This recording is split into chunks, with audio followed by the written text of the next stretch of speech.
Hey, want to skip those ads and get early access and bonus episodes of all Banana for Scale shows? Hop on over to truestory.fm/join and discover all the cool perks that come with being a member of the Banana for Scale family. Coming up on The Devil's Details. Hey, if this party gets any livelier, a funeral might break out. The Chronicle of Young Satan, Chapter 7.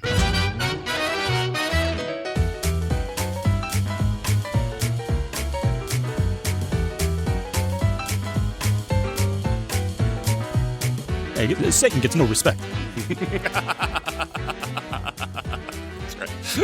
I showed up for a blind date, and I saw a girl waiting alone, so I said, "Hey, are you Denise? Oh, are you Rodney? Yeah. Then I'm not Denise." I like that. Okay.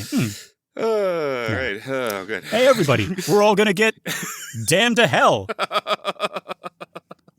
Hey, everybody. We're all going to get drowned. Oh, God. Jeez. Yeah. All right, yeah. Yes. Yeah, chapters are laugh riot. Yeah, much like the comedy stylings of Rodney Dangerfield. Now, good morning, Star, and welcome to another episode of The Devil's Details, a show where we dig up, decipher, dissect, and deconstruct the many forms of the devil. One of my names is Lester Ryan Clark. And I sometimes go by Keenan Diaz. And we're just two lost souls hitchhiking down the highway to hell. We're working the comedy circuit, the comedy beat. Yeah. Right? Hell's got a lot of like open mic nights and comedy bars. So are you watching them or are you performing it? Somehow you're doing both at the same time. A little bit of column A, a little bit of column B. When they throw me out, I just go in through the back door and I grab a beer and I heckle the guy. No. But no, folks, we're being a little bit extra silly here because this chapter is kind of sad. And yeah, we're like, as soon as we get into it, it's just going to be pretty grim. Right. But enough beating around the bush. Let's jump in. All right. No, that's a bad choice of words. No, Nicholas, no. Hey, I guess he's Saint Nikolaus now. Oh, no. What, too soon? No. Well, that's true. He gets to heaven for sure. Yeah, That's he a does. happy ending for him. Yeah, happy ending. According to Satan, the happiest possible ending for him. That's true. Mm-hmm. Yeah. But yeah, so chapter 7 picks up right where the last one left off. Every day now, Theodore and Seppi spend all of their time with Nikolaus, stealing time from chores and work, which actually gets them in trouble at home. They actually get whooped for that, but they don't care. And every morning, the two of them wake up and count down the days. Right, it's only 10 days left, only 9 days left, only 8 days. But yeah, it's always shrinking. And Nikolaus the whole time is completely cheerful, completely confused about why his friends aren't. He tries really hard to cheer them up, but he can see that their laughter doesn't have any heart in it. It kind of like breaks down into sighs Right. at the end. Yeah, so the worse they feel, the more he's compelled to be nice to them and give them social attention, which just only makes them feel worse. Right, it's a vicious cycle. Yeah, he keeps on trying to find out what's wrong so he can help, which means injury upon injury, Theodore and Seppi have to keep lying to him just to get him to stop worrying about them. Mm-hmm. Yeah. And this is the worst part. He keeps making plans that go past the 13th, past his death day. Right. And every time he does it, it's like a gut punch to Seppi and Theodore. Eventually, with only 3 days left, he lands on what he thinks is the perfect idea, a boys and girls dance and frolic in the woods. Woo, party time! Yeah. I've never heard it referred to as a dance and frolic. It's a slap and tickle? What do you mean? It's But I don't know. Like, it's like hey, it's like after work, me and a couple of the folks we're gonna go to Chili's for a dance and frolic. Oh, is that a new menu item? No. A dance and frolic, yeah. But yeah, they're going to do it in the woods, in the very spot where they first met Satan. He schedules it for the 14th, which is, of course, his funeral day. So that was all the joking up front. But yeah, they can't say anything against it. There's no way to object without him asking why, and they have no answer for that. Right. He even wants their help, like inviting guests, and they do it. Like Theodore says you can't refuse a dying friend anything, But it's awful because they know that they're actually inviting people to his funeral without his knowing it. Right? They would have shown up anyways, I guess, right? But now they definitely have their day clear from doing toil and being beat for it by their parents. Yeah. So, mark your calendars. So save the date. No, save the boy. Just save the boy. Can't do it. Nope. But yeah, Theodore steps back here and reflects on it from a distance. Looking back over a whole lifetime, he says, these were 11 terrible days, and yet they remain one of his most precious memories. It's like being in close companionship with someone already sacred and already dead. They clung to every hour like, as Theodore puts it, like a miser watching his hoard stolen coin by coin and powerless to stop it, right? Yeah. So we were kind of joking, right? But he's going to be a saint. But no, like they're going to lose him, but he's going to be an angel, or not an angel, but not literally in the way that we on this show know. But he's going to be up in heaven, and they get to spend their last time on earth with him. And it's very, very odd and bittersweet. Yeah. Yeah. And it's odd and bittersweet with an extra layer of it because we know that heaven and angels are objectively real in this story. So it's so he's definitely going to have eternal bliss after this. Yes. So, yeah. But yeah, on the last evening, Theodore and Seppi stay out way too late with Nikolaus. They can't bear to leave him. They walk him home very, very late, and lingering near his door, they hear exactly what they were afraid of. His father gives him the promised beating that they were worried about, and they hear him crying out. They hurry away, feeling very guilty, knowing that they were the ones that caused this, and feeling sorry for the father too. This was interesting, and Theodore saying, "If only he knew," because his son is going to die the very next day, and his last memory is going to be that he, beat him. Yeah. I don't know. I don't know, boys. I think that these parents don't really think about that. I mean, they beat their children. I mean, the interesting thing about how Twain writes about this is that he uses all these different terms. He says flogging and whipping, and it's I could see that as being literal. In the 1700s, you might actually literally be flogging him. With actual, I don't know, stuff that they would use on horses or whatever, Right. Yeah. Not just a belt or whatever. And then I keep on every single time one of these little cultural events happens. I can't help but wonder. It's okay, is this 19th century Twain style culture, or is this 17th century Austria style culture? Right? Because we had the rattlesnake before, and the rattlesnakes, so, and everyone's saying a body and by and all that stuff. Right. So. But yeah. And President Rutherford B. Hayes. Yeah, he showed up. You guys didn't, we spared you that. It was just, just walking around town, and you knew it was him because he was I'm President Rutherford B. Hayes. He's famous for saying that. That's right. The B stands for better mind your own business now. The title, The Mysterious Stranger, actually refers to him. No. But yeah, the next morning, Nikolaus doesn't show up at their meeting place, so they go to his house. And his mother explains his father is out of patience. Nick is always gone, gadding around with the two of them. Gadding around. There's a word we need to bring back. So, what are you doing gadding around with those boys? Just gadding. Just gadding. Well, as long as as long as you'll stop by and by. All right. And yeah, so he was whipped the night before. The boys know that. And the mom says that she has saved him from punishment many times in the past, but this time she didn't have the heart to intervene. She was out of patience herself, right? Theodore, his voice trembling, says he wishes that she had saved him just this one time.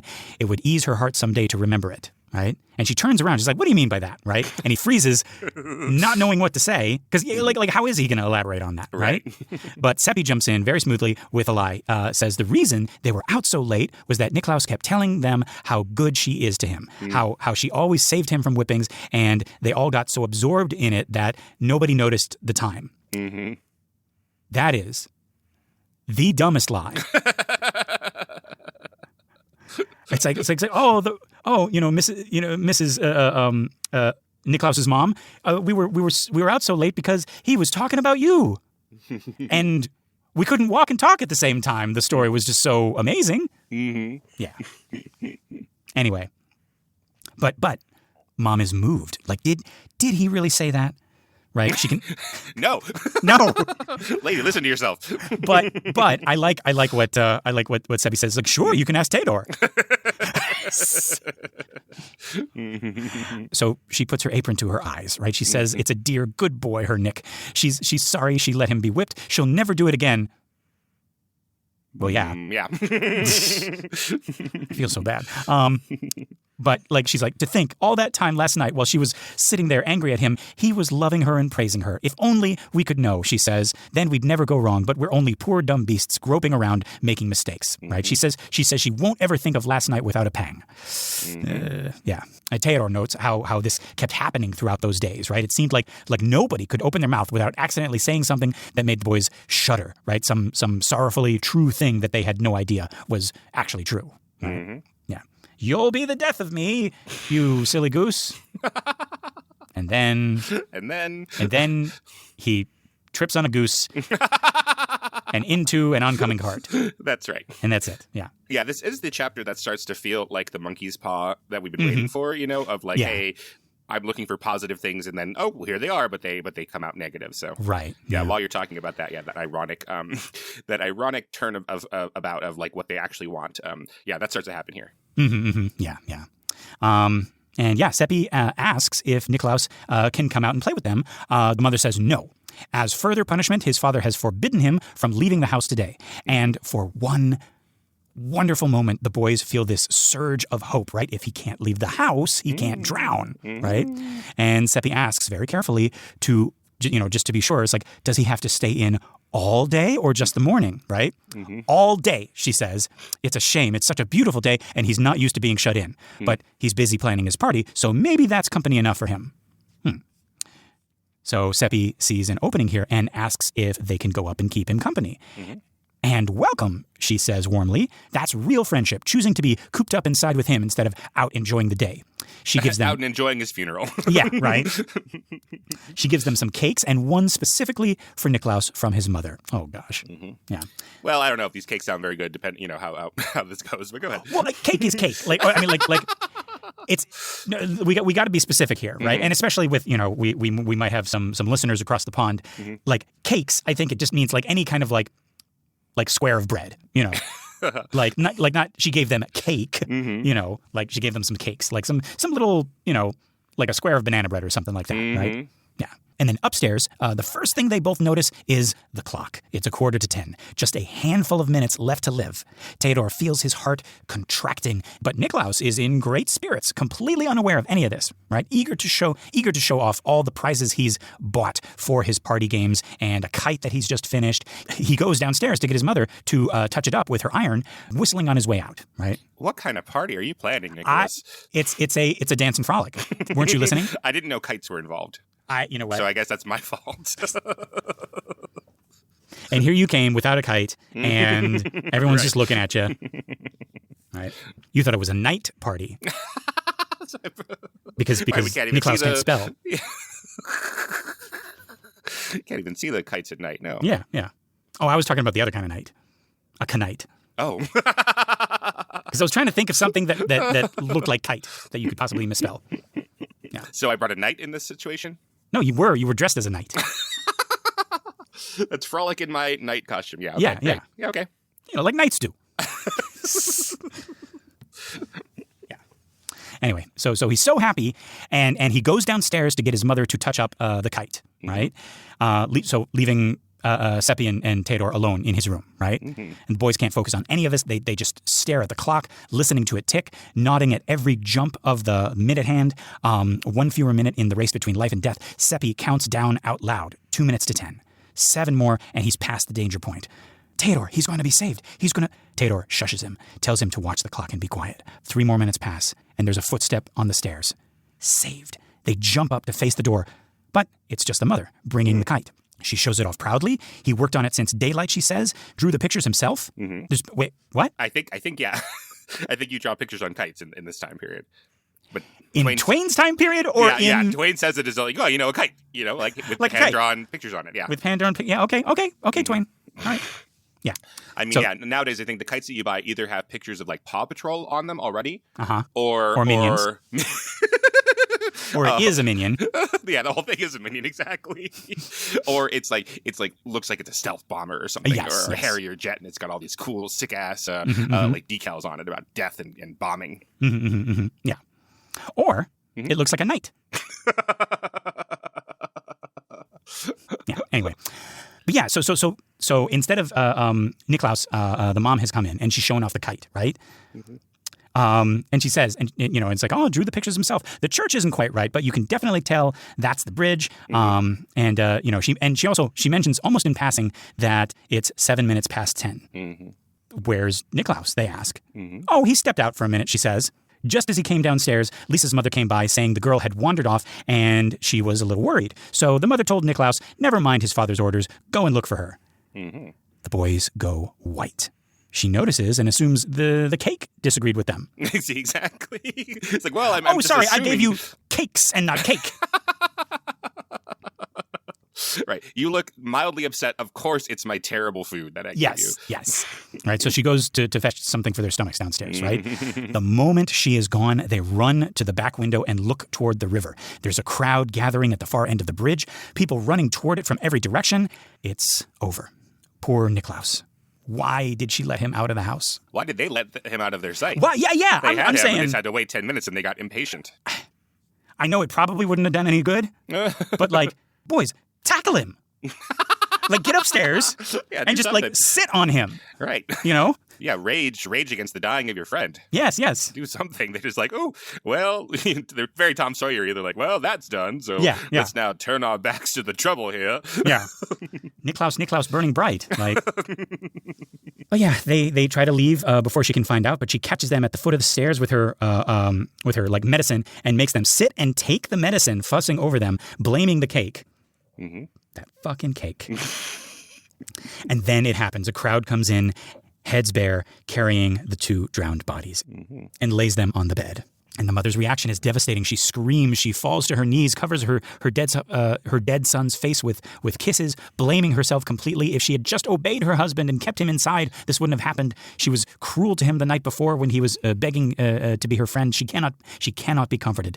And Theodore reflects on the bitter irony of it. Satan had told him people are foolish to blame themselves for anything because nothing happens that wasn't already locked into place by the first act of the chain. Right? Nobody can ever break a link through their own will. Right. So, yeah. But through Satan, all things are possible. Yes. Right. That's what it says in the Bible. No, it doesn't. But then, folks, we forgot there was another person that drowned. So Frau Brandt arrives. This is Lisa's mother, and she's screaming. Her hair is loose. She's plowing through the crowd to fling herself on her own dead child. She weeps and she pleads and she kisses her, and then she rises up, exhausted and furious, shaking her fist at the sky. For nearly 2 weeks, she says, she had had warnings and presentiments that death was coming for what she loved the most, and she had prayed and groveled before God day and night to spare her innocent child, and this is his answer. Theodore notes quietly that God had actually saved the child from something far worse, but she has no way of knowing that. Right. Frau Brandt says bitterly that there is no compassion in God's heart, and she will never pray again. She gathers her daughter's body and walks away. The crowd falling back in stunned silence. Theodore reflects again that ever since, he's heard other people pray for the lives of sick people, but he's never done it himself again, commenting on the idea that it could have been a fate worse than death. Right. So, folks, both funerals happen the very next day in the same church at the same time. The whole village comes, including all the party guests, right? That remember, this was the, did they know beforehand where they were like, hey, what? Or, I mean, I imagine they already knew. They just cleared their schedule like they said, It's like, well, I'm free still, so, yeah. And they all bring their kites to the funeral, I imagine. Yes. And some of them, they're knights. It's just a slow pan. Everybody's wearing black. It's very, very somber. And then just at the very, very end, you got this like silver suited, very, very sad knight. But yeah, so Satan is also there. Theodore notes that's kind of fitting since it was his doing that caused the funerals in the first place. right? Nikolaus died without absolution, so a collection is taken up for masses to get him out of purgatory. They actually only raise 2/3 of what's needed, so Satan quietly makes up the difference. He tells the boys privately that purgatory doesn't actually exist anymore. It's been discontinued since it wasn't paying for itself, having only ever been a Catholic custom to begin with. But he contributed anyway, so the family wouldn't have to worry, because, money doesn't mean anything to him. Yeah, it comes out of a cat's ass every day. Yeah, right?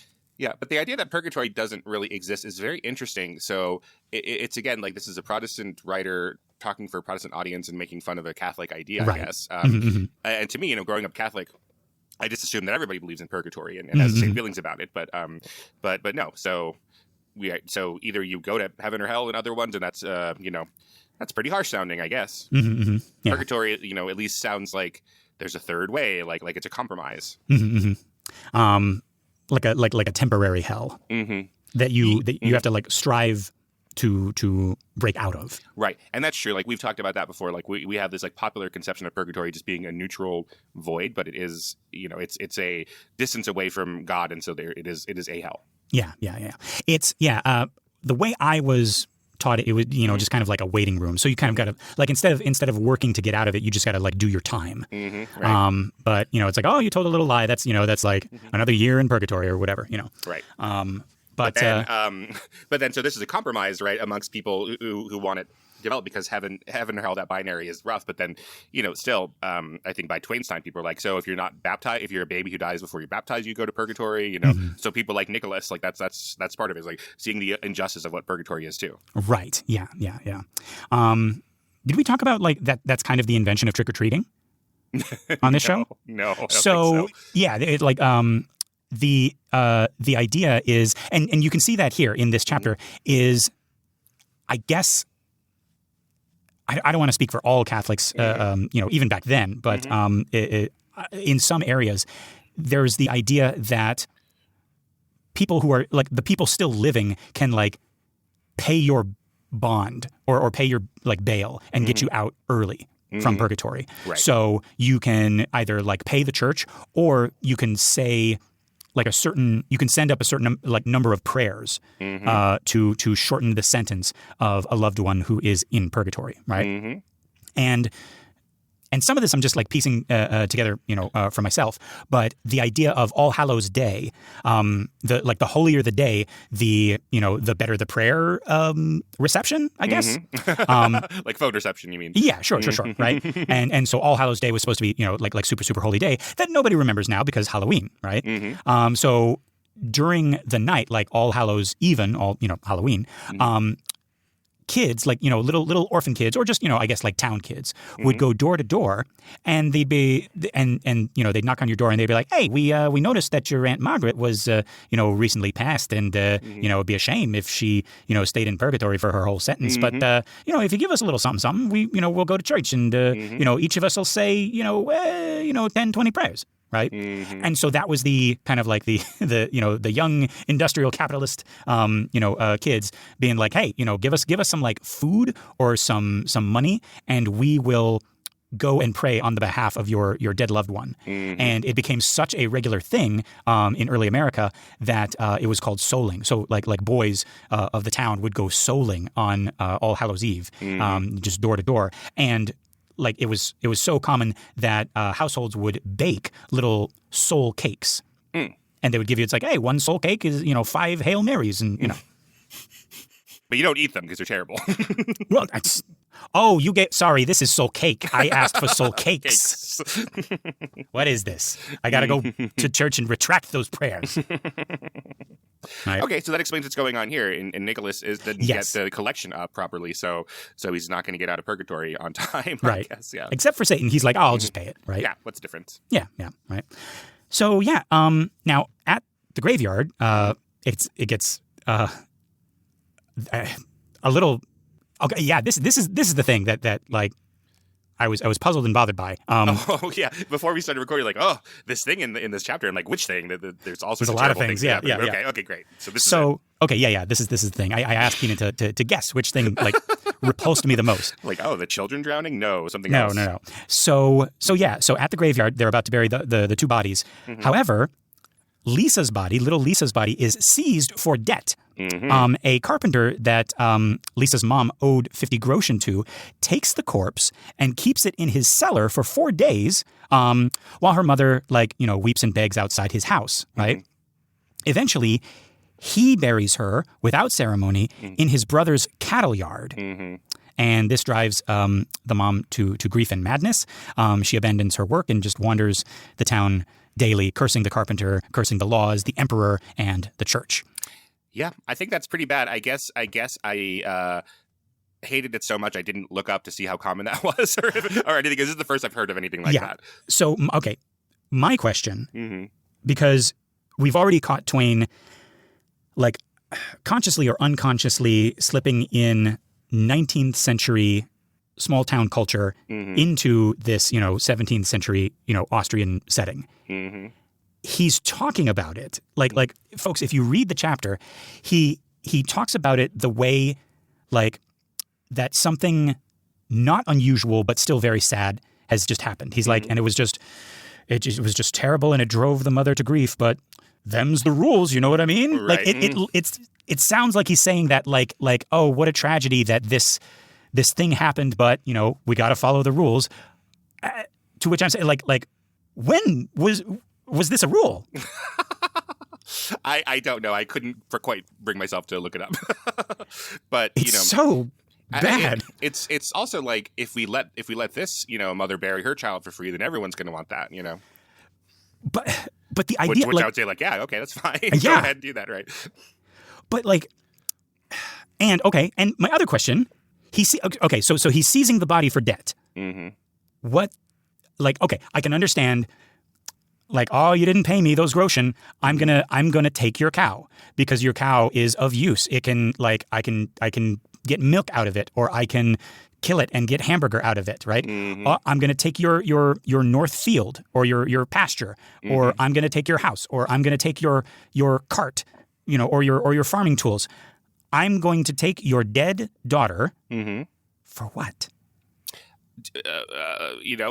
Maybe she'll get the money. It's like a ransom. Yeah, it's totally let's put this pressure on you and see if you catch up this money. But I didn't even think of that.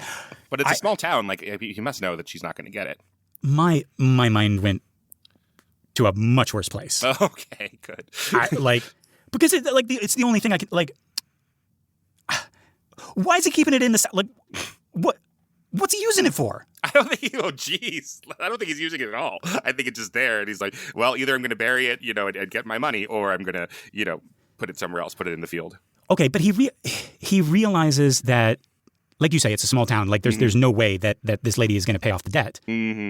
So out of spite, he buries her in a cattle field? I think so. As not out of spite necessarily, but as a sign to everybody else that you got to pay your graveyard toll. But burying takes work.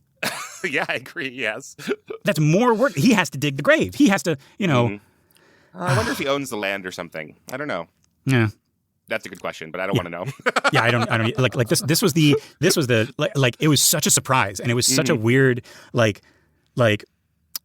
you'd think in the chapter where one of our main characters dies, nothing else would repulse me more, but yeah, I don't know. It's just it's and I can't tell if Twain is talking about it it's oh, them's the breaks, or because he's not going out of his way to say it's oh yeah, and the carpenter was just a real fucking weirdo who took the dead corpse as payment. He doesn't do that. He says, and sadly the carpenter took the corpse as payment. Like you do.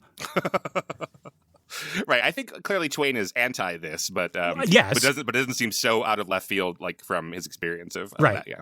But his that's my question. Is he anti this the way he's also anti and the mean old miser foreclosed the mortgage on the widow's home, like mean old misers do, everybody knows this, or I think that's how he's talking about it. Like it's a common thing. Right. Like the rest of the town kind of just had their hands in their pockets. It's well, we can't do anything. It's the law.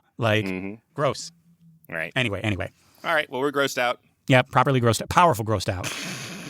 Yeah. But okay. So Seppi asks Satan to step in, and help this poor woman. Satan says the carpenter and everyone else involved are just behaving the way that members of the human race behave, and he would intervene if he saw a horse acting that way. Right. And the boys should let him know if they ever come across a horse doing something so human, so he can put a stop to it. I really like that. They assume this is sarcasm, since obviously no horse would ever do such a thing. Again. Satan and your sassy jabs. Yeah, Here on the day of our best friend's funeral. He's Rodney Dangerfield now. It's like, yeah, is this an audience or an oil painting? Yeah. Oh, it's a funeral. I took my dead best friend to a dog show. He lost. Yeah. His life. No. Oh. Rodney. Yeah. Too much. But yeah, after a few days, they cannot stand to watch this mom's suffering anymore. And they beg Satan to look at her possible futures and see if he can improve one. He says her longest remaining life is 42 years. Her shortest is 29. And both are loaded with grief, hunger, cold, and pain. The only improvement available is a link he could skip. But they have to decide in the next 3 minutes, and the pressure is too much. The boys barely manage to gasp out, "Do it!"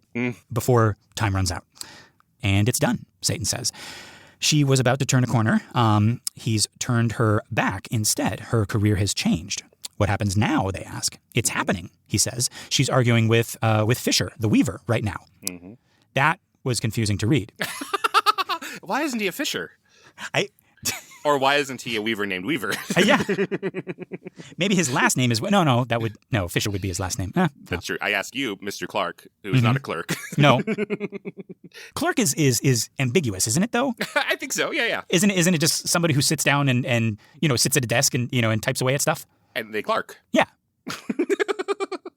Yeah, I've been that. You ever manned a desk and had people come by, ask you for things, and you go... Yeah. Oh, yeah. Every day. Then you clerked. There we go. I wonder. What about you, Mr. Diaz? Diaz. I don't know what it means in Portuguese, but in Spanish, it's day. Buenos dias, señor Diaz. But I don't know. I guess I should know what Diaz means. Okay, should we find out? Yes, let's do it. All right, it means day. There you go. Well, same thing. Well. So every day is a holiday with Keenan Diaz. Hey. It's Keenan Day. Keenan Day. Yeah. But yeah, so arguing with Fisher the Weaver. What's the name of the carpenter? Miller the carpenter. Yeah, right. Weirdo the carpenter. Hey. No, that's true. Yeah. Well, I mean, that's the advice is to never go into debt to Pervo the carpenter. Yeah, right. Who knows what Necro-Pervo. Necropedo-Pervo. Oh, gross. I don't think that's what's going on. Okay. But man, you're right. What does he do? Why does he want it? Well, I don't know. For what? All right. And Twain, you asshole, making me read that. Yeah. Just as typewriter being like, just down there in the cellar. But yeah, okay. So the grieving mom is arguing with Fisher the Weaver right now, right? And in his anger, Fisher is about to do something he never would have done otherwise. He witnessed her blasphemies earlier, right? Remember, she was cursing God. And now, provoked, he is going to betray her to a priest. In 3 days, she is going to be burned at the stake. I guess this is why he sets it in Austria, like medieval Austria, because you can't do that in Hannibal, Missouri. Not after the first time, no. No. And people are like, I guess there ought to be a law. We looked it up. There ain't a law. Yeah. Nothing we could do this time. Yep. What do you think, Burner the judge? Yeah. Anyway, but yeah, the boys are frozen with horror. If they hadn't interfered, she would have been spared this fate. But Satan tells them this is just typically foolish human thinking. She was going to heaven no matter when she died. By dying sooner, she gets 29 extra years in heaven and skips 29 years of earthly misery. Okay, so a moment ago they had resolved never to ask Satan for favors again, since his idea of kindness always seems to involve killing someone. I love how Twain phrased that. But now they feel relieved, even pleased with what they've done. Right, and then Theodore worries about Fisher.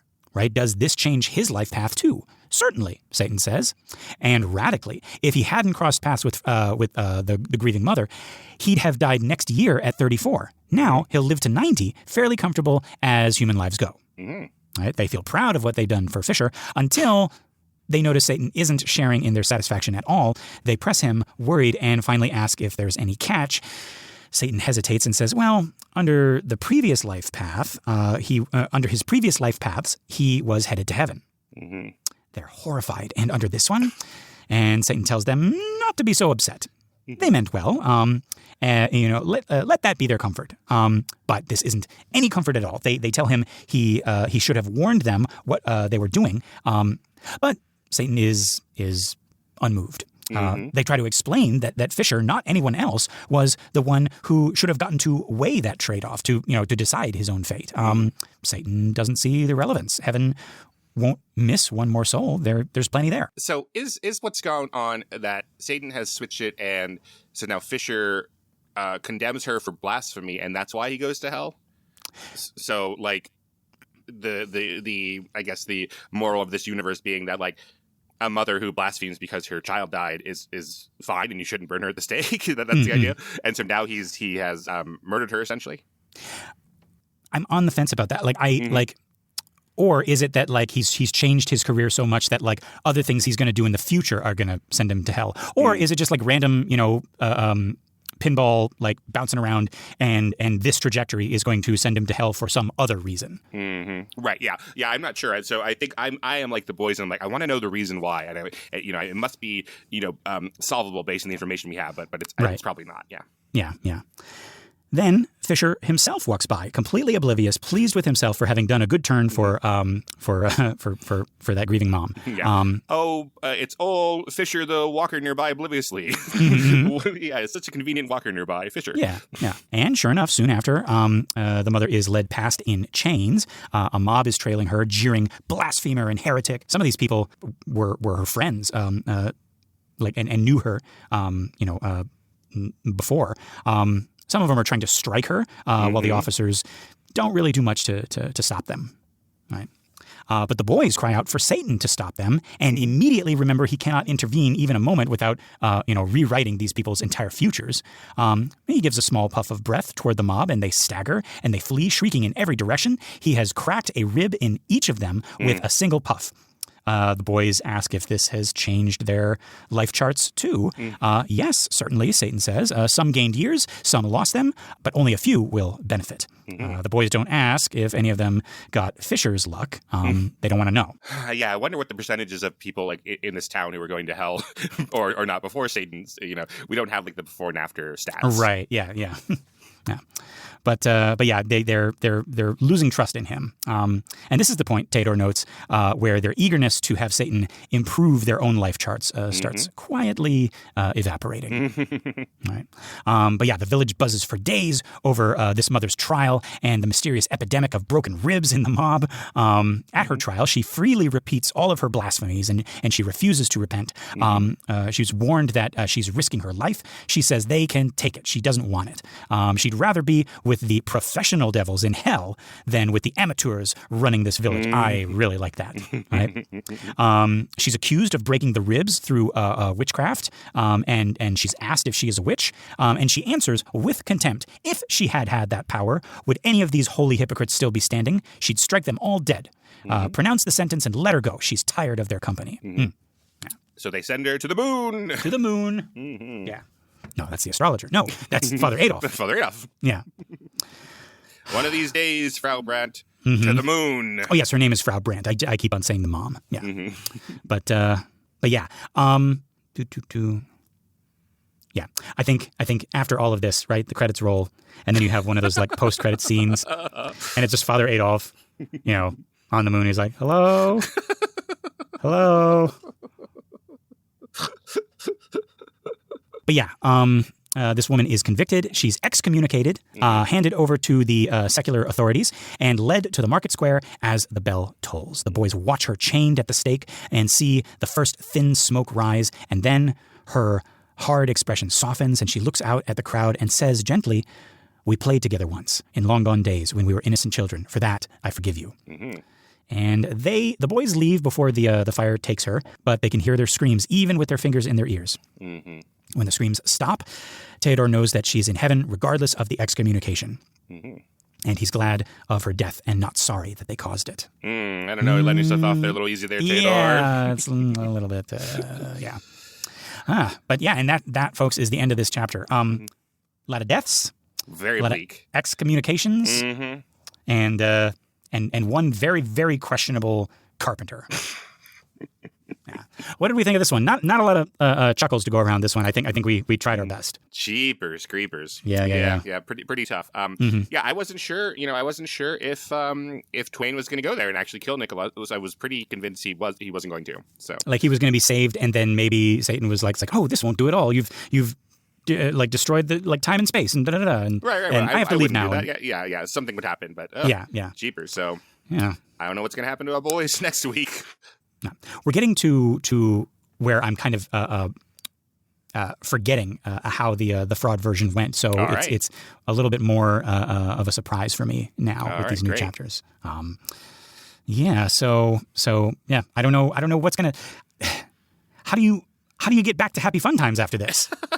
We have what is like this ever? chapter? like in our real lives. But this is chapter 7. Like. Mm-hmm. And we got, 11 chapters? Mm-hmm, that's right. Yeah, so we got 4. Is it just going to be 4 chapters of like... Well, I would say like there's only so many characters left that they could kill off, but Twain keeps adding characters that get killed off in every chapter.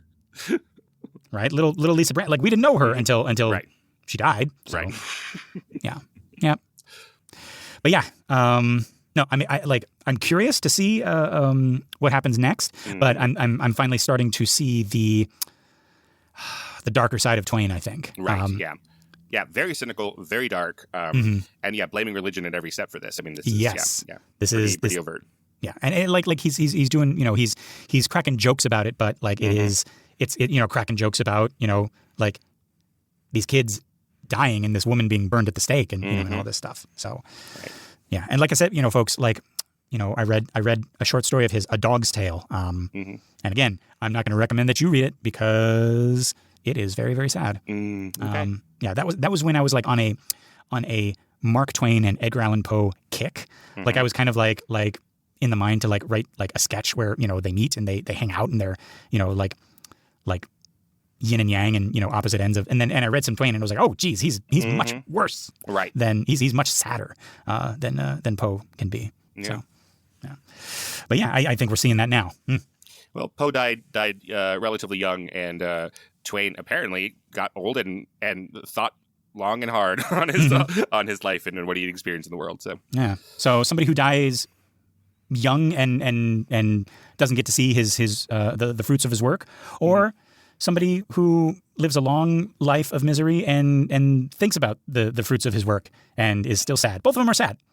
Well, geez, that's what Satan was saying. Like, hey, she dies younger. She saves 29 years of misery on earth, gets to go to heaven earlier. Like, geez. Yeah. All right. Well, yeah. Well, like and subscribe because this is very important to us. Smash that like button. Smash that like button. It's our only chance at immortality, folks. Is if you listen. If nobody listens, we disappear. Yeah. But yeah, I want to continue through this. I want to, I have hope that things are going to turn out better. Maybe not all right, but better. We'll see.